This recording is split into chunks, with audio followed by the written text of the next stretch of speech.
permite una evaluación a tiempo real, una gran resolución espacial, permite una exploración dinámica, que es una de las grandes cosas que tiene el ultrasonido, y también permite hacer estudios comparativos. Y por el lado más radial, como estamos viendo acá, tenemos el Flexus Perosus Longus, y después acá tenemos el nervio mediano que tiene una posición un poco más radial en el túnel. ¿Ya? Y aquí vemos la anatomía.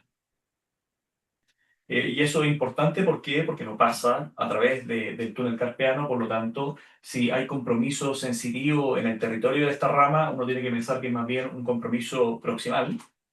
Y lo otro, como mencionábamos, los nervios, yo siempre digo, se deslizan casi como si fuesen tendones, ¿ya? No solamente tiene una excursión que es longitudinal, sino también tiene una excursión transversal, se mueven muchísimo, y eso es lo normal. Mencionando recién, esto hay que pensarlo como un cauce de un río, ¿ya? Y si al cauce del río tú le pones un stop, por ejemplo, una represa, ¿qué es lo que va a pasar si tú le colocas este stop? El cauce hacia distal va a disminuir su calibre. Y el cauce hacia proximal va a aumentar su calibre. Si lo vemos engrosado en las imágenes, yo creo que es importante mencionárselo a ustedes porque muchas veces si tienen que hacer liberación y necesitan material microquirúrgico, eso tienen que solicitarlos de antemano. Y esto lo recalco mucho cuando nosotros nos piden valorar patología de nervios, tienes que valorar todo el eje. Si te piden muñeca, da lo mismo. O sea, tú igual tienes que ir a valorar el nervio proximalmente. Eso es fundamental. Y esto solo quería mostrar para la gente que hace cirugía de elevaciones de Kerbein o que hace infiltraciones no guiadas bajo ecografía. Acá podemos ver la anatomía del nervio radial superficial y cómo se va dividiendo en estas distintas ramas. ¿Por qué hacemos diagnósticos de forma indirecta si en las imágenes vemos los nervios? ¿Ya? Buenas tardes a los que se conectan desde Europa y buenos días a los que se conectan desde Latinoamérica. Volvemos a tener al doctor Gonzalo Serrano en el canal. Ya, ¿cuántas charlas has hecho, Gonzalo? Creo que esta es la cuarta. La cuarta. Bueno, todas las anteriores han sido un éxito. La verdad es que durante un año fue la charla más vista del canal de largo, y el siguiente año volvió a repetir. O sea que habitualmente son temas que son muy atractivos. A mí este personalmente pues me gusta mucho porque creo que es algo que pues no es tan habitual y creo que nos va a aportar mucho. Entonces, bueno, hoy nos hablará sobre neuropatías periféricas. Cuando quieras empezar, si quieres presentarte un poquito para aquellos que no te conozcan y luego pues ya pasamos a la charla. Bien, bueno, soy Gonzalo Serrano, médico radiólogo musculoesquelético de la Clínica Alemana de Santiago de Chile. Y nada, nada mucho más. No hay mucho más que introducir. Bueno, eso es que eres humilde. Me gusta mucho la ecografía, me dedico muchísimo también a la resonancia magnética y siempre me gusta un poco mostrar lo mejor de los dos mundos. Y en esta oportunidad, esta charla va a estar más basada en lo que es la ecografía, obviamente, para nervio periférico y lo que evaluamos nosotros, que es mano, muñeca y un poco de nervio periférico, la ecografía es una excelente herramienta. Yo a Gonzalo lo conocí a través de LinkedIn porque veía sus posts. Ya veréis que las imágenes pues también hace dibujos y son espectaculares. Y para todos aquellos que os guste la charla de hoy, que sepáis que tenemos pues eso, 3 o 4 charlas en el canal subido, revisarlas porque bueno, son todas espectaculares. O sea que nada, sin más dilación, Gonzalo, si quieres empezar. Bien, pues. Sí, obvio. Creo que no sé, yo acá me veo perfecto y veo la cámara perfecto, pero claro, me han comentado que está como un poquito menos definido. Pero yo creo que las imágenes están bien grandes, así que se van a ver bien, que es lo que nos interesa. Quizás las letras se van a ver un poco borrosas, pero la imagen se van a ver bien. Bueno, entonces vamos a ver un poco de patología de los nervios periféricos. La visión de un radiólogo, esto básicamente está, como mencioné recién, esta clase está basada fundamentalmente en lo que es el ultrasonido y sobre todo neuropatías por atrapamiento. ¿Ya? Entonces, como a modo de introducción, tenemos que el estudio de los nervios periféricos ha evolucionado con el avance de las técnicas de imagen. ¿Ya? Claramente ahora con los nuevos equipos de ecografía tenemos una alta resolución para poder valorar súper bien los nervios periféricos. La resonancia magnética clásicamente ha sido el estándar en la valoración de los plexos y nervios profundos. Sin embargo, la ecografía de alta resolución, con los nuevos equipos que tenemos ahora, con los transductores de alta resolución que tenemos ahora, se ha consolidado como una herramienta clave en la práctica diaria. Permite una evaluación a tiempo real, una gran resolución espacial, permite una exploración dinámica, que es una de las grandes cosas que tiene el ultrasonido, y también permite hacer estudios comparativos, ir viendo nervios que parezcan normales para que nos sirvan a modo de comparación para ir a ver estos nervios patológicos. Y además es rápido, asequible y un tema de costo-efectividad. Y finalmente, la ecografía se considera un pilar en el estudio integral de las neuropatías periféricas. Eh, Clásicamente cuando vamos en la estructura del nervio, y es lo que siempre nos muestran, que tú ves el axón recubierto, después viene el endoneuro, después un grupo, el perineuro, y después finalmente todo recubierto por el epineuro, pero al final lo que nosotros vemos en la ecografía no es toda la estructura, no alcanzamos a ver lo que es el axón, no alcanzamos a ver lo que es el endoneuro, sino que si hacemos un corte transversal del nervio nos encontramos con una imagen como esta, ¿cierto? Vemos básicamente los fascículos y vemos todo el tejido conectivo del perineuro que rodea a estos fascículos. ¿Ya? Si hacemos también un corte más bien en el eje largo del nervio, vamos a encontrarnos con esta orientación de los fascículos que a medida que vamos más lejos van a tener una orientación más bien paralela uno con lo otro. Vamos a empezar a agregar el tejido conectivo, que también podemos evaluar el perineuro, perdón, el epineuro que rodea al nervio, y entre medio, que vamos a ver las líneas blancas que yo le llamo, es el tejido conectivo que representa al perineuro.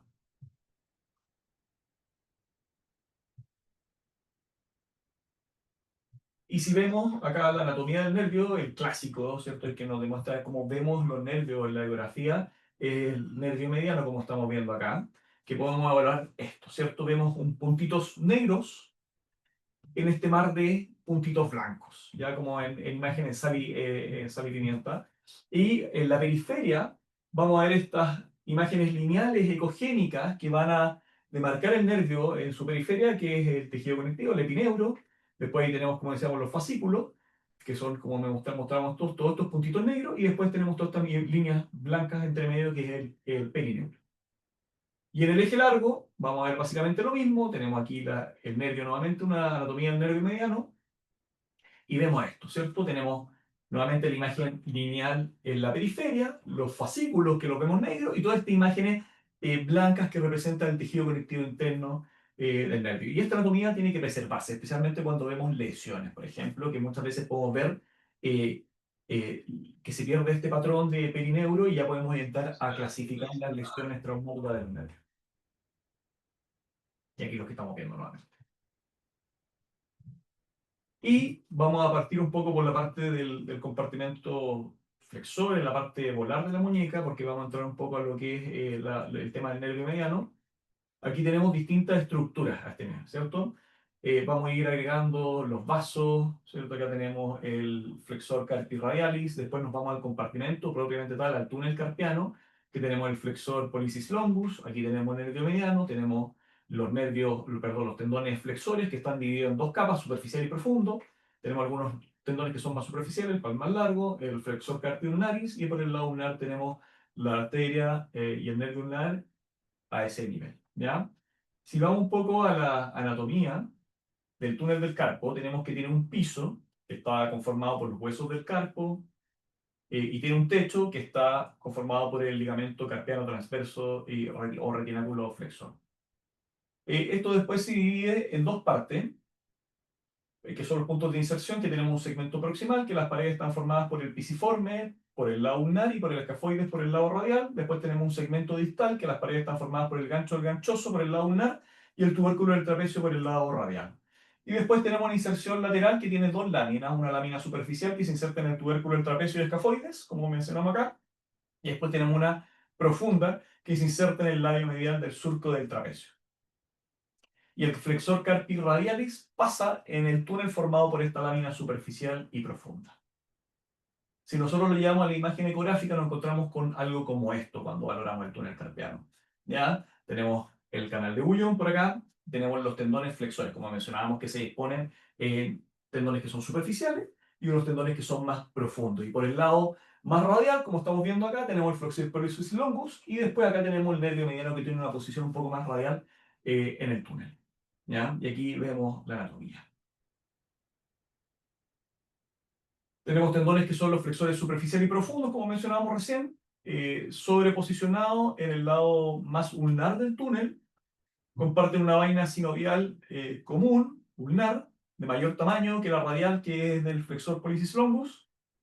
Comienza en el antebrazo distal, en la superficie del pronador cuadrado. Termina 1 a 3 centímetros proximal a la vaina de los tendones flexores. Después tenemos tres invaginaciones. ¿Ya? Tenemos una invaginación que es superficial, tenemos una invaginación que es media y después tenemos una invaginación que es más bien profunda. ¿Ya? Y después también todo esto está rodeado por este tejido subsinovial, que igual tiene bastante importancia, que es el tejido conectivo del túnel del carpo que conecta los tendones flexores con las membranas sinoviales, porque también pueden estar involucrados, por ejemplo, en la patología de los tendones, producirse adherencia y alteraciones de la excursión tanto longitudinal como transversal del nervio. Y aquí nuevamente vemos el túnel del carpo, que estamos viendo recién, y tenemos el techo, el piso que está por acá y nuevamente tenemos la disposición de los tendones. Pero acá estamos agregando la bursa ulnar que está marcado por lo azul y tenemos la bursa radial que está en torno al flexor pollicis longus. Entonces, como mencionamos, tenemos una expansión que es una invaginación superficial. Entre el techo y los tendones flexores superficiales tenemos una capa intermedia que está entre los flexores superficial y profundo. Y después tenemos esta que estamos viendo acá, que es la profunda, que es entre los tendones flexores profundos y el piso. ¿Ya? Y esto es lo que agregamos nuevamente en la parte anatómica. Y si lo llamamos a hacer un envío, estamos nuevamente viendo la misma anatomía. La bursa está muy finita en la ecografía y prácticamente si está normal, eh, casi que no la deberíamos ver en la práctica. ¿Ya? Eventualmente cuando se inflama puede engrosarse y vemos como hiperemia rodeando a los tendones. ¿Ya? ¿Y qué otras cosas importantes cuando valoramos al nervio mediano? Es la otra rama. Ya, por ejemplo, una rama importante que es la clásica que le llaman la millón de dólares, que es la rama motora recurrente palmar, que es una rama terminal motora del nervio mediano. Se origina distal, habitualmente distal al túnel del carpo.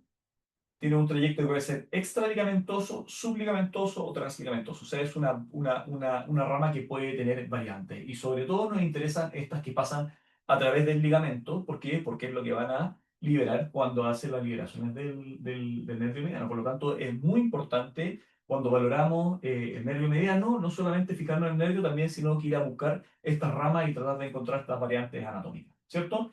¿Y por qué es importante? Porque inerva a la musculatura alterar. No a todos los músculos, pero gran parte de esto y los más importantes. Entonces, si se ve lesionado claramente de forma iatrogénica, puede terminar a alteraciones funcionales más o menos importantes. ¿Ya? Y esto nuevamente destacamos. Tiene una alta variabilidad anatómica, por lo tanto, siempre hay que ir a buscarla. Y esto es lo que vamos a encontrar, ¿cierto? Aquí tenemos en la parte distal del túnel, que tenemos los nervios que van hacia el pulgar, los digitales palmares que van hacia el pulgar, y como a esta altura, cuando empiezan a salir estos nervios que van hacia el pulgar, a esa altura se origina esta rama. Acá tenemos la cabeza superficial del flexor pollicis brevis y bordea el contorno de este y se superficializa por sobre este plano muscular. Y es lo que vamos a ver acá, ¿cierto? Esta es la anatomía. Aquí tenemos la cabeza superficial del flexor pollicis brevis y vamos a encontrar los nervios que van hacia el pulgar y cuando vemos que estos se dividen, ahí es cuando surge esta ramita que bordea al músculo, penetra y pasa hacia abajo como estamos viendo en estas imágenes anatómicas. Y esto es lo mismo, así como también tenemos que ver la anatomía, cuando tenemos patología también se puede ver comprometido y ocasionalmente cuando vemos patología del nervio mediano, también podemos encontrar engrosamiento de estas ramitas, como en este caso que cuando estaba superficializándose estaba bastante grueso, si bien no habían cambios tróficos del plano. ¿Y qué otra rama tenemos que ir a buscar? La rama cutánea palmar, que también se puede ver lesionada cuando se hacen liberaciones del túnel carpiano. Esta se origina en el antebrazo, proximal al túnel, ¿cierto? Tiene un trayecto que es más bien superficial, cruza por sobre el retináculo, y eso es importante, ¿por qué? Porque no pasa a través del túnel carpiano, por lo tanto, si hay compromiso sensitivo en el territorio de esta rama, uno tiene que pensar que es más bien un compromiso proximal, perfora la fascia palmar y acompaña la arteria radial superficial, inerva la piel en la eminencia tenar y región central de la palma, como dijimos, y la importancia clínica, como mencionamos recién nuevamente, no se afecta en el síndrome del túnel carpiano. Y también tiene variabilidad anatómica, por lo tanto siempre hay que ir a buscarla. Ahora, ¿qué es lo clásico que vamos a encontrar? Tenemos que fijarnos en el flexor carpi radialis y cuando lo vemos vamos a encontrar que el nervio está en el borde ulnar al tendón. Y si lo seguimos, encontramos este puntito pequeño, se superficializa y ahí vemos cómo está la fascia y se va a ir, perfora la fascia y se superficializa hacia el tejido celular subcutáneo. Aquí estamos viendo lo mismo.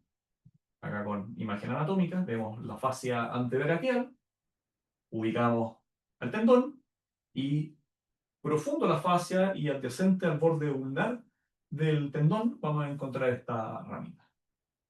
Y ahí la podemos seguir muy bien. Tenemos que tener transductores de alta resolución, de alta frecuencia. Es lo ideal para poder valorar este.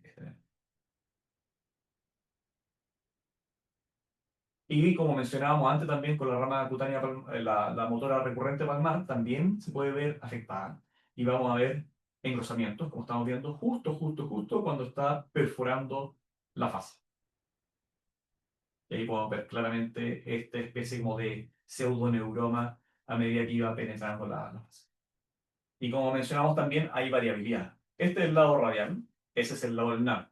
Acá tenemos un nervio mediano que es casi bífido y tenemos el nervio que va cursando por el lado ulnar, por el sitio, como decimos, seguro para hacer las liberaciones. Y está ahí metido, ¿ya? Y no solo eso, sino que hay una rama y una rama un poco más pequeña al lado. Y también se ve patológica. Y podemos ver cómo sigue bastante distal a través del túnel. Vamos a ver. Y no perfora la fascia antebraquial, sino que sigue y pasa a través del retináculo. O sea, también a veces pueden tener trayectos transretinaculares. Por lo tanto, es importante siempre ir a buscar. Y lo otro, como mencionábamos, los nervios, yo siempre digo, se deslizan casi como si fuesen tendones, ¿ya? No solamente tiene una excursión que es longitudinal, sino también tiene una excursión transversal, se mueven muchísimo, y eso es lo normal. Y eso podemos ir a valorar, la excursión tanto transversal como la excursión longitudinal. La excursión transversal uno puede ir viendo al paciente que empuña la muñeca, que la doble, y vamos viendo cómo el nervio se va metiendo entre los tendones, vamos avanzando, lo podemos ir metiendo hacia el otro lado, ven cómo se mueve, ¿ya? Y de repente a la gente le parece como llamativo que se mueva tanto y les parece que esto debe ser anormal, pero no, eso es lo normal es que se mueva muchísimo. Y también que es lo normal que tenga una excursión longitudinal, o sea, el nervio se desliza, ¿ya? Casi que se parece como un tendón, como estamos viendo acá, y esto es a nivel casi del tercio distal del antebrazo, pero si tú sigues el nervio hacia el brazo, y tú mueves, que uno lo hace haciendo una hiperextensión del dedo pulgar y extendiendo un poco la muñeca, si tú haces este movimiento, el nervio se moviliza y tú lo puedes ir siguiendo cómo se moviliza hasta el brazo o incluso más arriba. Esto hay que pensarlo como un cauce de un río, ¿ya? Y si al cauce del río tú le pones un stop, por ejemplo, una represa, ¿qué es lo que va a pasar si tú le colocas este stop? El cauce hacia distal va a disminuir su calibre y el cauce hacia proximal va a aumentar su calibre, ¿cierto? Que eso se ha manifestado como el engrosamiento, pero también tenemos afluentes hacia los ríos, que podríamos pensar que son eh, las venas que llevan vascularización al nervio, y estos afluentes también van a aumentar su calibre, y los vamos a empezar a ver. Que eso lo vamos a ver manifestado en las imágenes como congestión.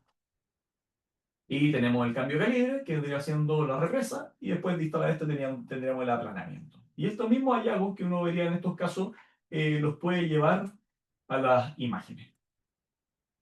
Como, por ejemplo, el aumento del calibre inmediatamente proximal. Muchas veces podemos ver que el tejido ecogénico que rodea al nervio, que es el epineuro, eh, puede estar bastante engrosado. Y si lo vemos engrosado en las imágenes, yo creo que es importante mencionárselo a ustedes porque muchas veces si tienen que hacer liberación y necesitan material microquirúrgico, eso tienen que solicitarlos de antemano cuando van a planificar la cirugía. Por lo tanto, si vemos engrosamientos del epineuro, cuando vemos cualquier nervio, hay que mencionarlos para que el colega cirujano esté preparado al momento de planificar la cirugía. Quizás ya lo tienen planificado de antes, pero a veces hay que pedir los materiales. Y podemos ver el engrosamiento del nervio, ¿cierto? Esto es lo que vamos a ver. O podemos ver, como mencionábamos, los afluentes, la congestión. Y vemos hiperemia intraneural, lo cual es absolutamente anormal. Y si seguimos viendo, podemos ver cambio de calibre. Y este cambio vamos a ver cómo el nervio viene corto y a medida que va pasando a través del túnel, va a disminuir su calibre, se aplana bastante. ¿Ya? Y una vez que muchas veces sale, vuelve a retomar su calibre adoptando este aspecto en reloj de arena.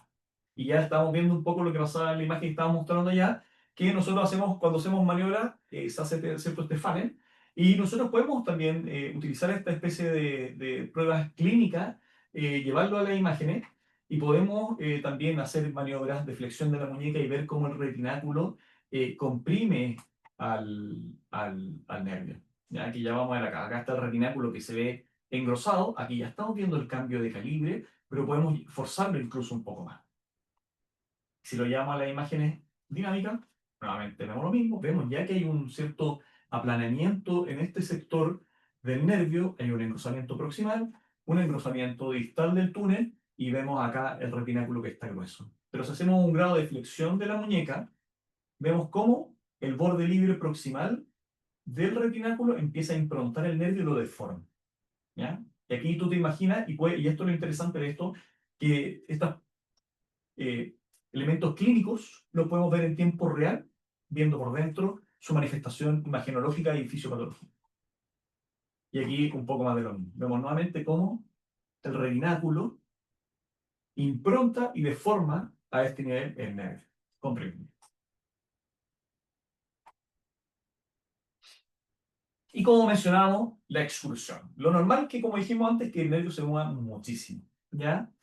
Y cuando tiene problemas, o sea porque está comprimido o que haya patología del tejido subsinovial, que como decíamos hace que todo esto actúe como unidad y puede alterar la movilidad del nervio, este nervio pierde esa capacidad de moverse.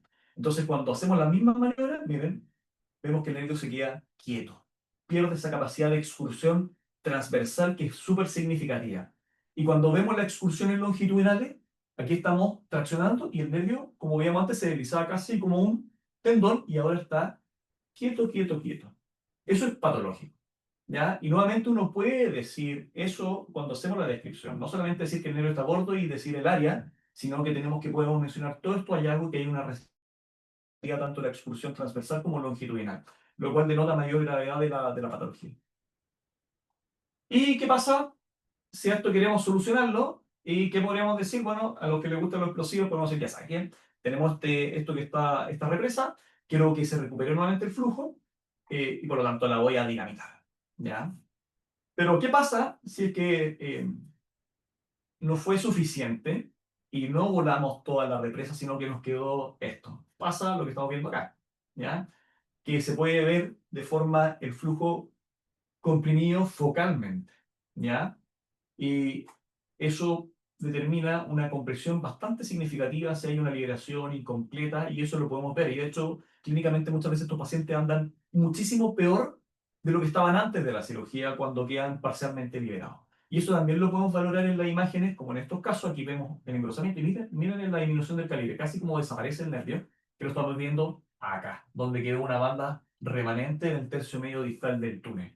Acá tenemos otro caso bien bonito, nuevamente miren cómo disminuye en su calibre, y lo podemos valorar muy bien con ecografía. Aquí, prácticamente como está completamente comprimido el nervio. Ahora, si tienen cambios cicatriciales muy importantes y tienen mucha fibrosis, eventualmente puede ser difícil de valorar con la ecografía, y en esos casos claramente la resonancia nos aporta un valor adicional.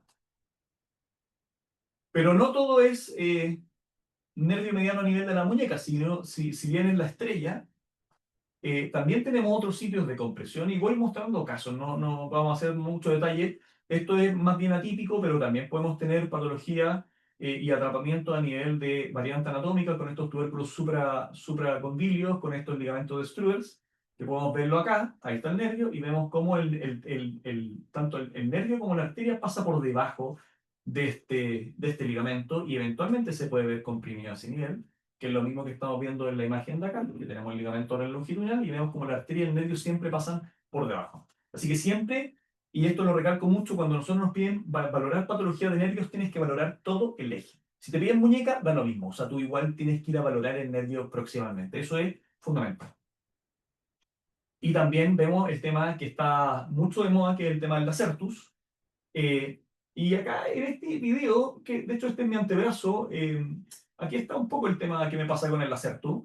Que si uno sigue el Lacertus, y lo vemos acá, miren que le aparece por abajo, el nervio, ¿ya? Y eso pasa habitualmente. La verdad es que la relación directa, así como del lacertus con el nervio directamente, y que tú veas que pareciera que es el lacertus el que comprime el nervio directamente, eh, me parece difícil porque no lo veo. Pero sí, no es que no crea en esto, no creo que lo comprime de forma directa, pero sí yo creo que afecta todo este problema de forma indirecta, ¿ya? Porque cuando tú haces, por ejemplo, para valorar las maniobras del láser, tú hacemos una flexión de codo forzada contra resistencia y tú ves que se tensa acá el láser tú y ahí puedes ir a valorarlo. Y tú ves que se tensan como todo. No solamente el problema es directo del láser con el nervio, ¿ya? Entonces, por eso yo creo que cuando lo lideran, claro, lideran toda la... Ahí lo podemos conversar más adelante, Sergi, pero yo creo que lideran como todo el sistema, ¿ya? Pero no es que haya una compresión directa. Y esto es lo que podemos ver, eso sí, ¿ya? Que lo que mismo que mencionaba recién, que si bien yo creo que no hay una compresión directa, cuando tú tensas el láser, tú y haces estas maniobras dinámicas contra resistencia, acá tenemos el pronador redondo, la cabeza superficial, vemos acá el nervio, aquí está el nervio mediano, visto en el eje longitudinal, y cuando tú haces esta maniobra, en algunos pacientes ve cómo, miren cómo se deforma el trayecto del nervio, porque como que se levanta todo. Miren, ahí está medio bien, está bastante derecho y se deforma y hace un kinking dinámico cuando hacemos estas maniobras. Yo creo que el problema más bien va por ahí, ¿ya? Ahí vamos a ir siguiendo el nervio, hacemos las maniobras y se deforma. Aquí está la certus arriba, ¿ya? Vemos cómo se levanta y se levanta todo el plano muscular, todo este plano musculotendíneo, y que eso es lo que deforma al nervio muchas veces a uno. También podemos tener compresiones a nivel del pronador redondo, que es otro de los sitios, ¿cierto? Tenemos la cabeza superficial, tenemos la cabeza profunda y el nervio pasa entre medio. Ahí tenemos la cabeza superficial, la cabeza profunda. Y este otro de los sitios que tenemos que ir a valorar en el tercio más proximal del antebrazo. Como es pronador, puede hacer maniobras dinámicas contra resistencia, pronación contra resistencia, ¿cierto? Eso es lo que vamos a utilizar en estos pacientes.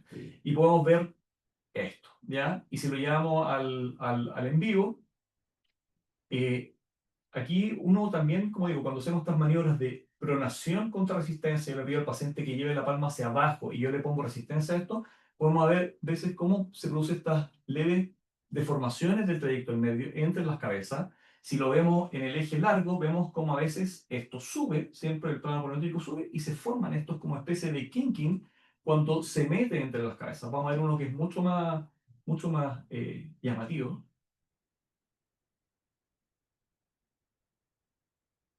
Vamos a ver el siguiente.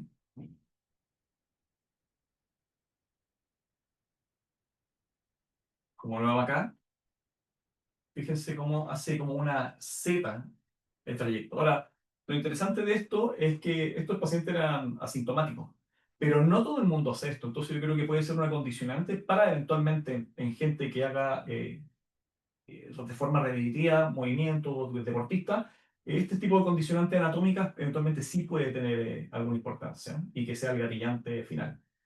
Y lo otro, que ¿cierto? Muchas veces dicen que algunos, que es como un misterio, pero aquí tenemos un caso claro de atrapamiento a nivel del pronador redondo. Fíjense primero en el lado comparativo, en el lado asintomático. Esta es una paciente que la habían estudiado bastante y vemos, miren, secan el nervio y vemos que el nervio tiene un aspecto y calibre similar en todo su trayecto pasando cerca del músculo, entre el músculo. Y si nos vamos al lado sintomático, fíjense este es la misma paciente. Ese es el lado contralateral sintomático y este es el sintomático. Mira, bien con un calibre que está bien. Vamos a retroceder.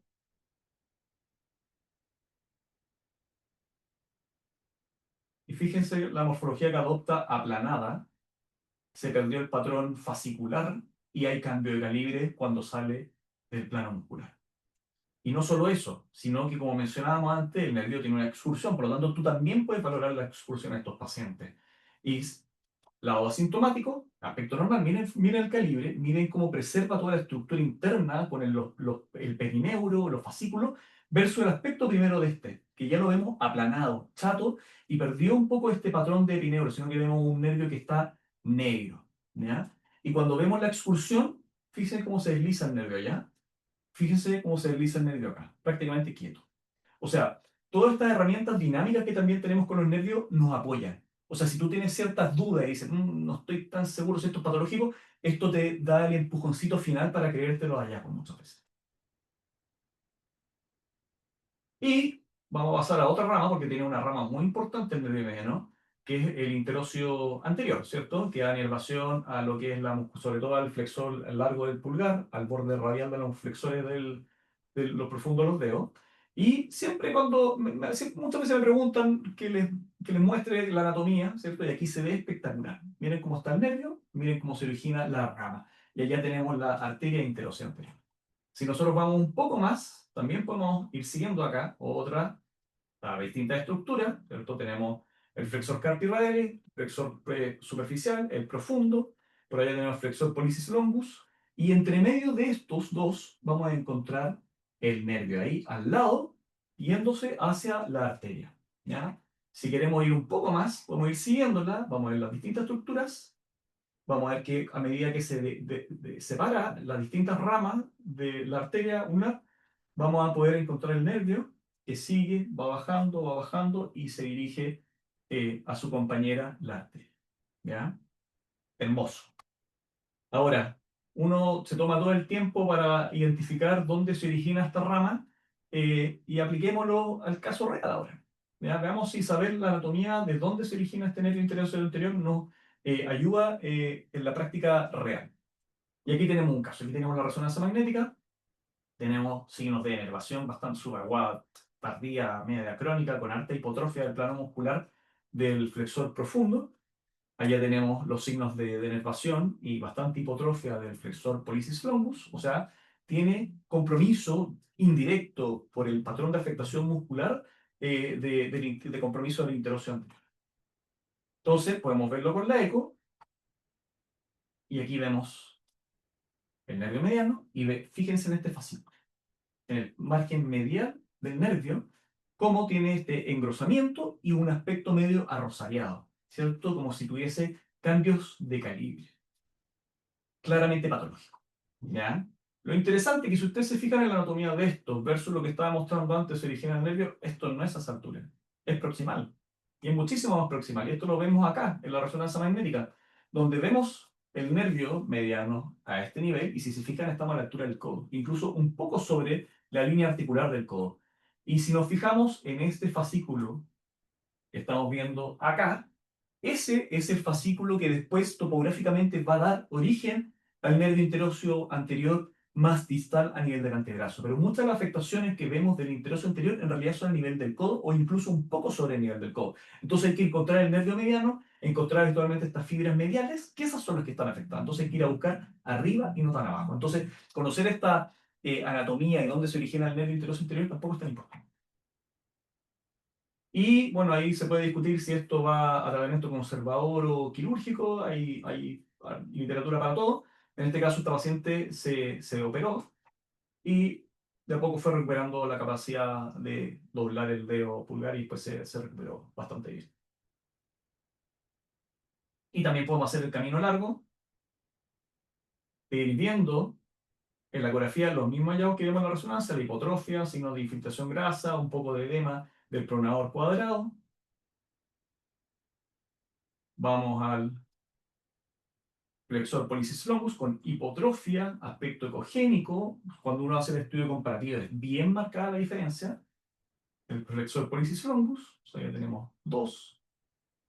Y después vamos a ver lo mismo, a nivel del codo, el fascículo medial que va a dar origen, con engrosamiento bastante importante y con algunas áreas de cambio de calibre. Nuevamente, compresión y, o sea, patología proximal.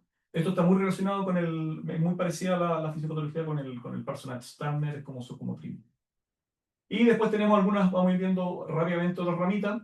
El interóseo posterior, eso lo vemos a nivel del tercio proximal delante del brazo, codo, ¿cierto? Donde vamos a encontrar la rama que va pasando habitualmente, o sea, inicialmente entre el braquio radial y el supinador, más proximalmente, que lo vamos a ver ahí, y después se mete entre la cabeza superficial y profunda del supinador.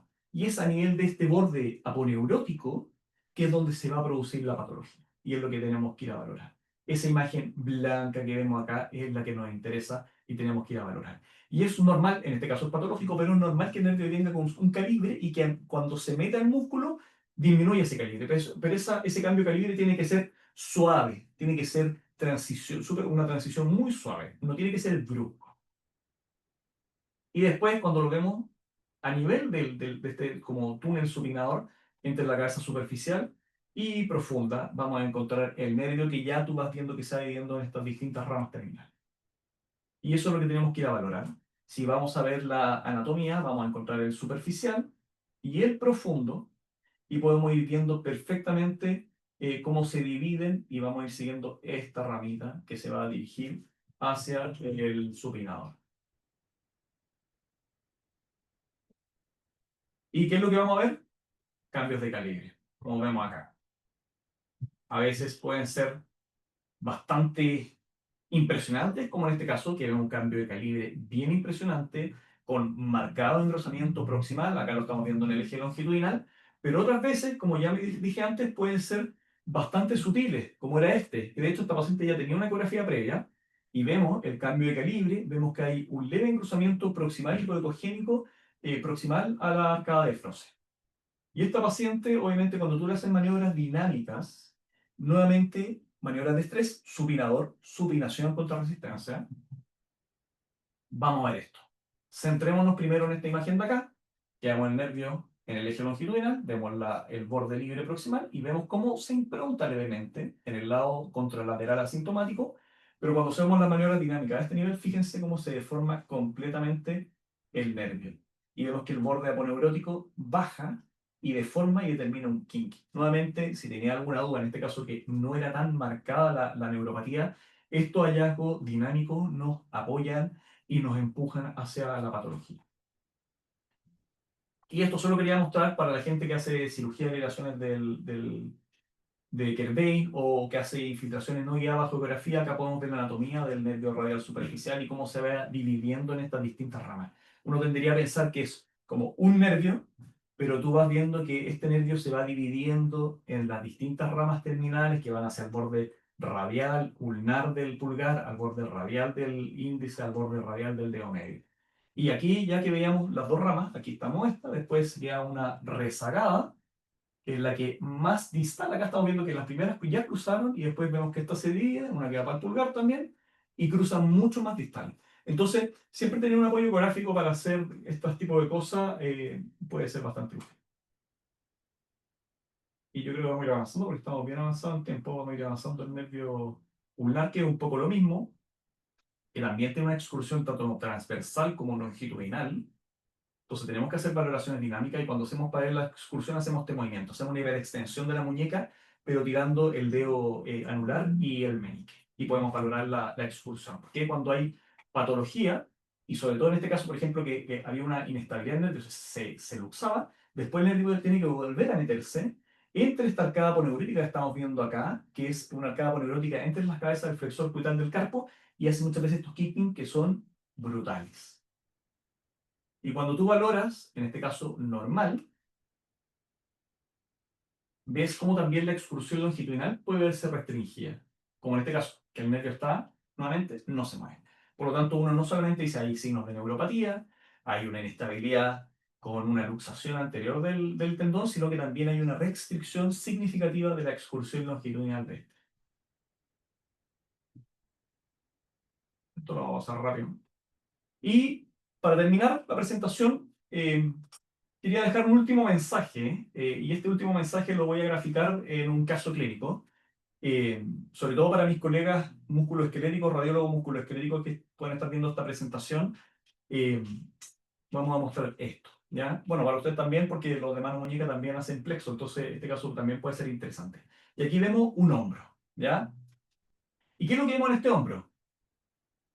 Agregamos la musculatura y lo que nos llama la atención es que hay un aumento de señal difuso del plano muscular del supraespinoso y del infraespinoso, ¿ya? No vemos algún quiste o algún efecto de masa. Vemos acá el deltoides que está preservado, redondo menor está preservado y todo el resto de la musculatura está preservada, ¿ya?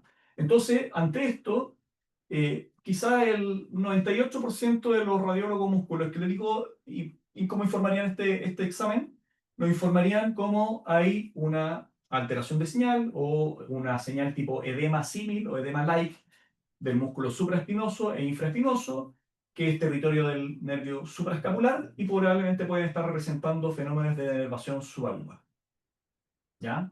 Lo que está perfecto, pero estamos haciendo un diagnóstico que es indirecto, ¿cierto? Estamos, a través del patrón de afectación muscular, estamos diciendo qué nervio puede estar comprometido.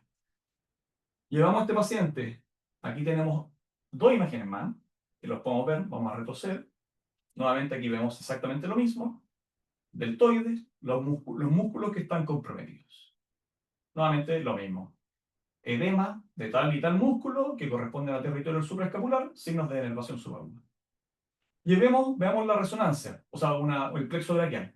Y aquí se ve espectacular, es muy linda la imagen. Y aquí vemos el nervio supraescapular. ¿Ya? Si hacemos un zoom a esto y obtenemos una imagen como esta, vemos cómo el nervio está absolutamente patológico, brilla como una ampolleta, pero no solo eso, sino que estamos viendo acá unos puntos que parecen casi como vacíos de señal, que ¿qué representan? Representan constricciones. Este paciente estaba haciendo un Parsonage Turner y tenemos estas áreas de constricción. Ahora, la pregunta es, ¿por qué, y es el mensaje final, por qué hacemos diagnósticos de forma indirecta si en las imágenes vemos los nervios? ¿Ya?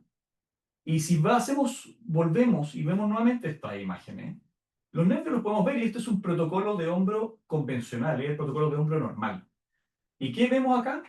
Fíjense en esta ampolletita que hay por acá, que nos está iluminando el diagnóstico. Ese es el nervio supraescapular. Si vemos este, esta imagen que está acá, ese es el nervio supraescapular. Y nuevamente, si se fijan ahí vemos la constricción que estábamos viendo antes. Si vemos los otros planos, aquí tenemos nuevamente el nervio supraescapular con su constricción. Ahí tenemos nuevamente el nervio supraescapular con su constricción. ¿Ya? Por lo tanto, hay que recordar que los nervios los podemos ver. ¿Ya?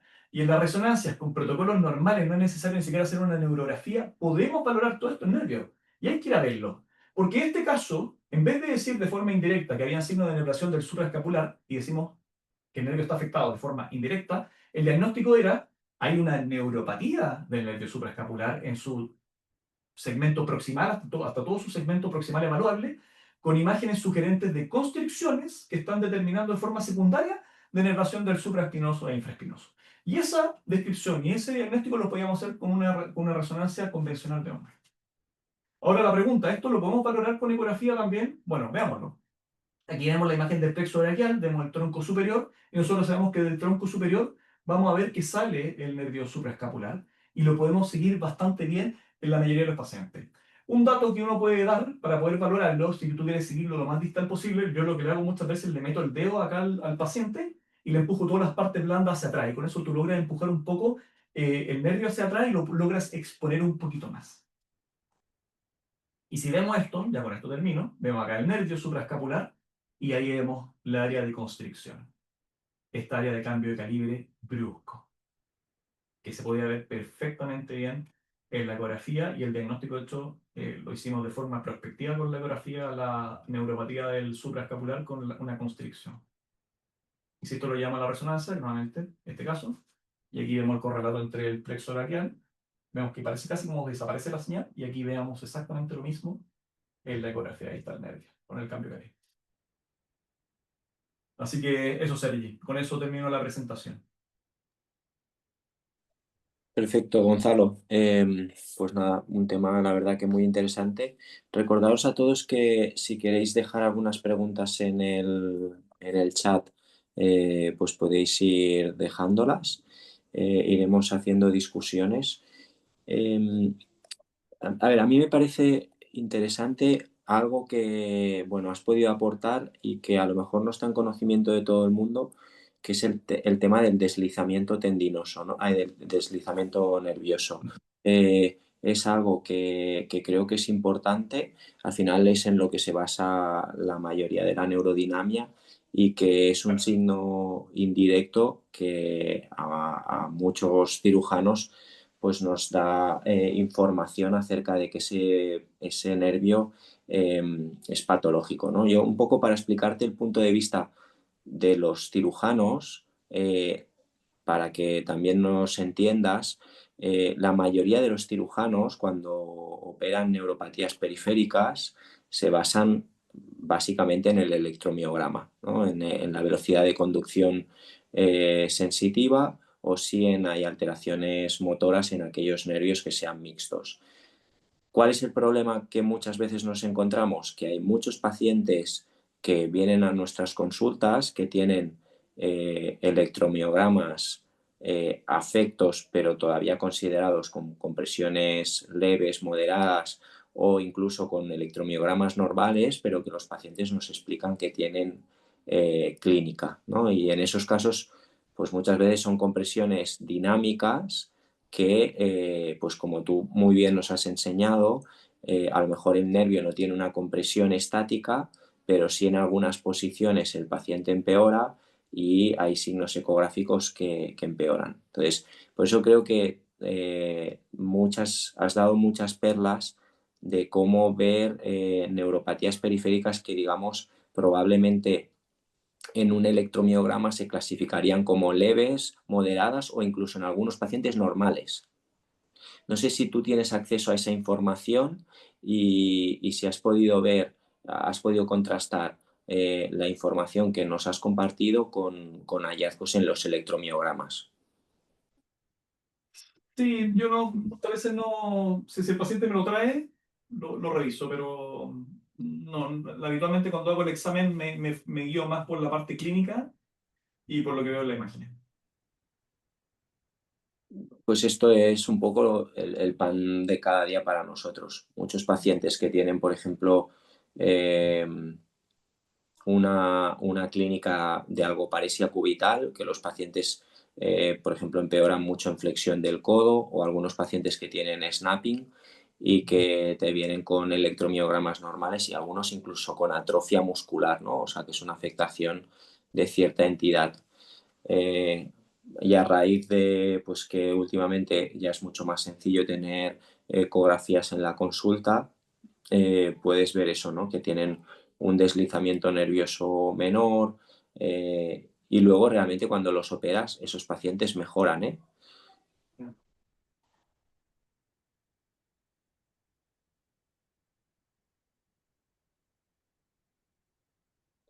Mira, la primera pregunta que te hacen,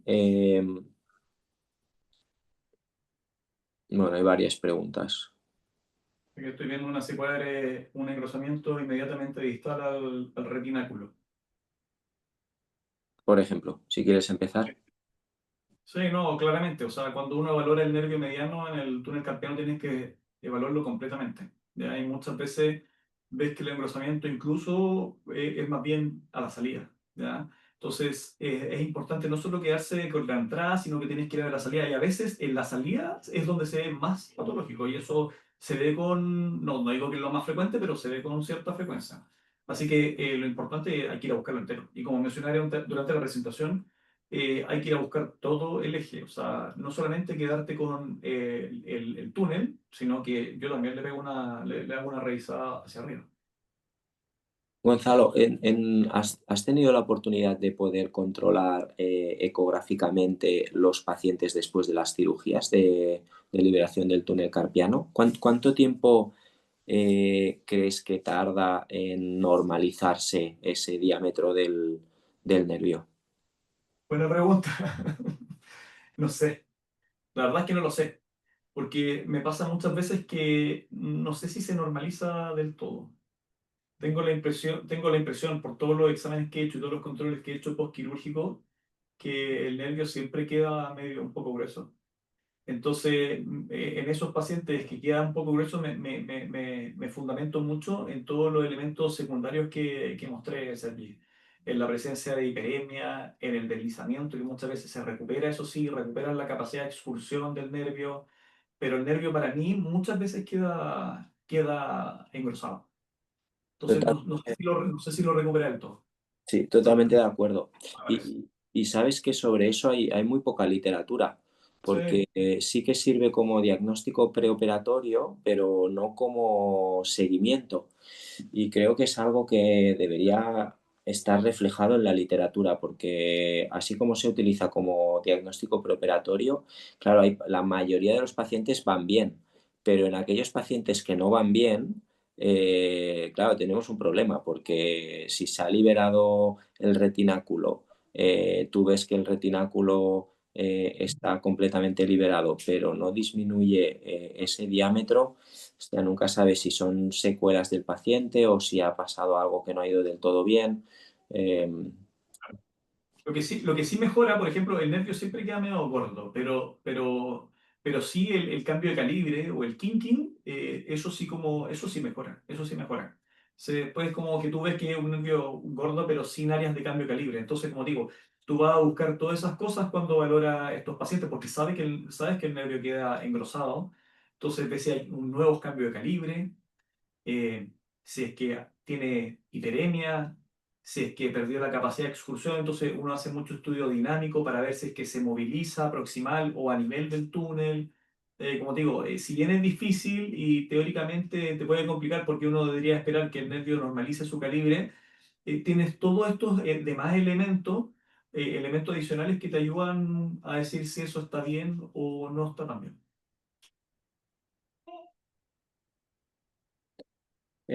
te preguntan acerca del double crash, de la compresión del nervio mediano, proximal y distal. Eh, ¿Ya? si tienes experiencia, cómo de frecuente crees que es. Y bueno, luego hablaremos un poco sobre los hallazgos del tema del Lacertus. Claro. Eh, Eventualmente puede pasar. De hecho la paciente esa que mostré del síndrome del pronador eh, tenía una compresión proximal. Estaban sospechando que podía tener un opérculo torácico y eso lo vemos con cierta frecuencia. Eh, yo con cada mayor frecuencia, a veces cuando estoy con el tiempo suficiente, a veces incluso les voy y les reviso arriba, les reviso la parte del plexo, la parte que podamos ver, a veces que logro encontrar alguna normalidad proximal. Porque eso claramente me parece que es un factor importante que tenga una compresión proximal que esté también condicionando atrapamiento en otros sitios más distales. Así que yo intento evaluar todo el eje volumen. Yo estoy de acuerdo contigo en que muchas veces cuando operamos la certus, tú ves que la certus es una estructura que realmente está tensa y rígida, pero luego cuando a mí me gusta ir a explorar el nervio mediano y ves que hay una distancia considerable desde la estructura anatómica hasta la... Y creo que Claro. es una de esas compresiones dinámicas Sí. que hablamos de estas neuropatías dinámicas, pues es el ejemplo más claro. Eh, Camila Zocar, que es chilena, ella estuvo aquí también dando una charla sobre el Acertus fibrosus y enseñaba un diagrama en el que bueno, el Acertus era uno de los tres puntos de compresión del nervio mediano y que en semi-extensión del codo y con cierta fuerza pues era donde el punto de máxima compresión del nervio mediano, ¿no? Y creo que es uno de esos ejemplos, por ejemplo, que el Lacertus se comporta como una neuropatía dinámica. Claro. Yo nunca he visto una compresión directa del acertus sobre el nervio, pero sí lo que veo harto es lo que mostré recién, que en el fondo tú ves que como que levanta todo y se termina deformando el nervio. Y esas deformaciones del nervio no le sucede a todo el mundo, pero por lo mismo yo creo que esas condicionantes anatómicas favorecen a esto, ¿no? Pero nunca he visto una compresión directa. María del Mar Ruiz Herrera pregunta si utilizas la ecopalpación para ver la posible neuropatía y el lugar de atrapamiento, o lo basas únicamente en el engrosamiento y el deslizamiento del nervio. No, hago todo. Hago todo. Se palpa, al paciente le duele en esa ubicación. Al final es como yo siempre repito, digo, si la ecografía que hacemos es un examen físico, mirando por dentro. Entonces aquí no solamente nos basamos en los elementos imagenológicos, sino también en la parte clínica. Por eso hacen maniobras dinámicas, comprime, nada cosa no palpación, le meto el dedo al paciente. Mi herramienta no es no le hago las compresiones con el transductor, le voy metiendo el dedo en el sitio donde voy mirando. Entonces al final es como un examen físico. Básicamente lo mismo. Y es que hay muchos pacientes que ellos no son conscientes de que tienen una neuropatía o una neuralgia, y eres tú que cuando le palpas el nervio, realmente eso es lo que les molesta. Y son estas compresiones dinámicas que todavía electromiográficamente no dan la cara, que creo que es muy importante. Y bueno, y en esto se suma también el Scratch Test Collapse y otros test, ¿no? Yo creo que, ostras, sería súper interesante si tú pudieras tener acceso a los electromiogramas, ¿eh? Porque, No, sí, de tener acceso tengo, pero no va con el flujo de trabajo a veces tener que ir a buscar y meterse al sistema para revisar, no sé, por un tema de tiempo. ya, ya, ya. Pero sí es útil, o sea, si el paciente lo tiene ahí, se lo pido. Muchas veces están con una foto en el celular, o en el móvil, perdón, y se los pido. Pero claro, no lo tengo acceso al día de hoy. No, estaría bien porque Eh, si pudieses establecer como una especie de patrón, evidentemente la ecografía es más cualitativa que cuantitativa, ¿no? Pero un patrón en el que digas, pues no sé, yo qué sé, el diámetro del refuerzo perineural se relaciona con este diámetro se relaciona con ese grado de compresión, o algo que pudiésemos cuantificar ecográficamente, pues sería muy interesante.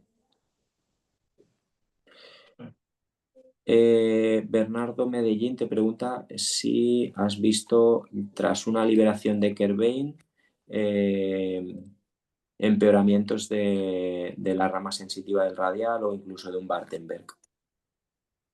no, no lo he visto. La verdad es que por frecuencia, si es que, más que pensar, si es que tuvo una liberación de que un Kerbein y hace sintomatología del radial superficial, probablemente dentro de mi diagnóstico diferencial, lo último que se me va a ocurrir es un Battenberg.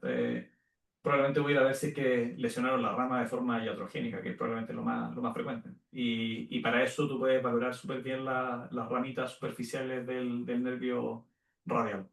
Y después, claro, si es que no le veo nada, uno puede ir a hacer maniobras dinámicas también, tú haces una flexión ahí del codo contra resistencia y tú puedes tensar el braquio radial y puedes ver a veces estas deformidades, estos kinks que se generan de forma dinámica. Pero como digo, si tuvo una liberación quirúrgica, yo me voy a ir a buscar a ver si hay una lesión del nervio. Eso es lo que voy a gastar mis principales balas.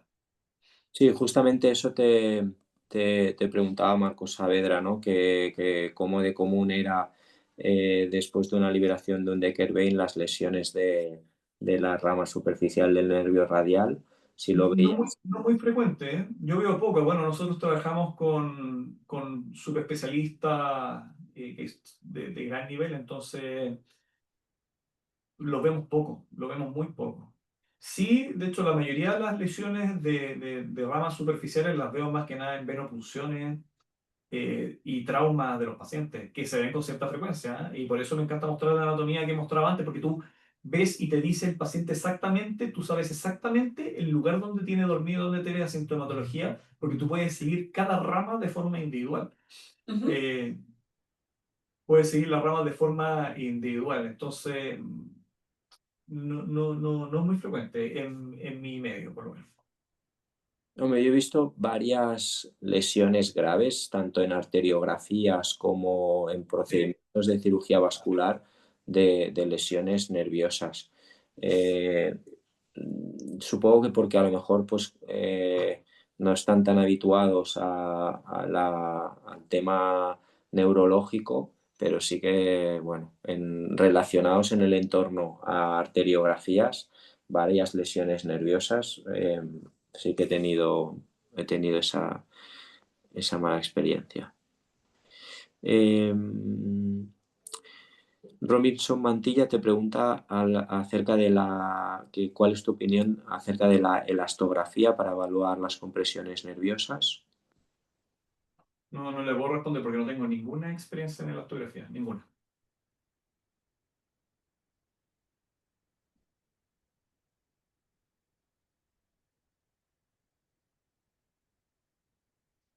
¿Utilizas el Scratch Test Collapse en tu exploración habitual?